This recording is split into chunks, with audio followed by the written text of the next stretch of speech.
It feels like the tie between me and the eye that I've lost back in Abu Dis is still there, and it feels like it tugs at my soul.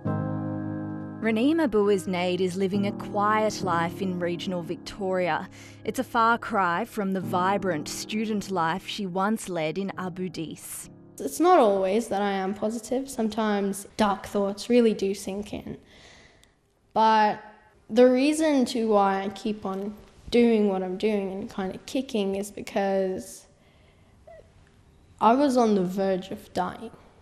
Raneem says she was on the 4th floor of her student accommodation when she was struck by shrapnel in November last year in an alleged shooting incident involving Israeli border police.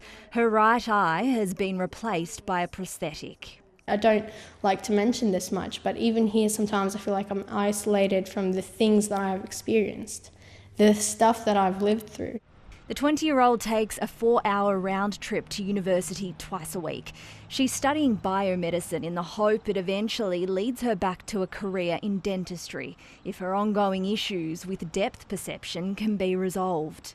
Raneem's lawyers have been told Israeli authorities have commenced an investigation, but there's been no update.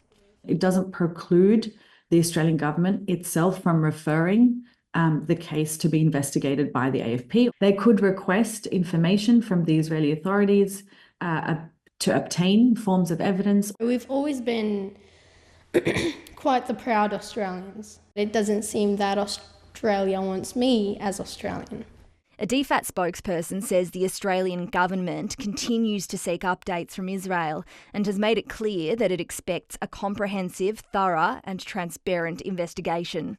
Israeli authorities were contacted for comment on Friday but did not respond by deadline, a spokesperson saying Jews were currently observing Passover.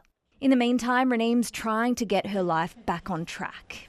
Alexandra Alvaro, ABC News, Morwell.